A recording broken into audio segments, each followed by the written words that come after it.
இளையராஜா அவர்களுக்கு திருமாவளவன் எவ்வளவு அழகான பரிசுகளை கொடுத்திருக்காருல. போர் கண்ட சிங்கம்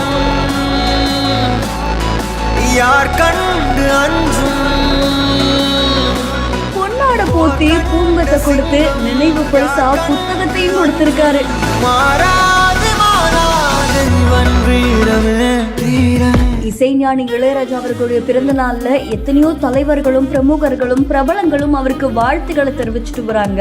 இந்த நிலையில தொல் திருமாவளவன் அவர்களுமே இளையராஜா அவர்களை நேர்ல சந்திச்சு அவருக்கு பொன்னாட போட்டி பூங்கொத்து கொடுத்து நினைவு பரிசா புத்தகத்தையும் கொடுத்திருக்காங்க. இது பலரையும் நிகழ்ச்சியில் ஆழ்த்தியிருக்கு. ரெண்டு பேரும் ஒன்னா சந்திச்சு பல விஷயங்கள் பேசியிருக்காங்களாமா. அதை தொடர்ந்து போட்டோவும் எடுத்துக்கிட்டாங்க. நிச்சயமா இது ஒரு மறக்க முடியாத தருணத்தை ஏற்படுத்தி இருக்கோல. அண்ட் இந்த வீடியோ இப்போ சமூக வலைத்தளங்கள்ல வைரலா பரவிட்டு இருக்கு. இந்த வீடியோ தொடர்பான உங்களுடைய கருத்துக்களை கமெண்ட்ல சொல்லுங்க. மேலும் செய்திகளுக்கு ஃபாலோ பண்ணிக்கோங்க.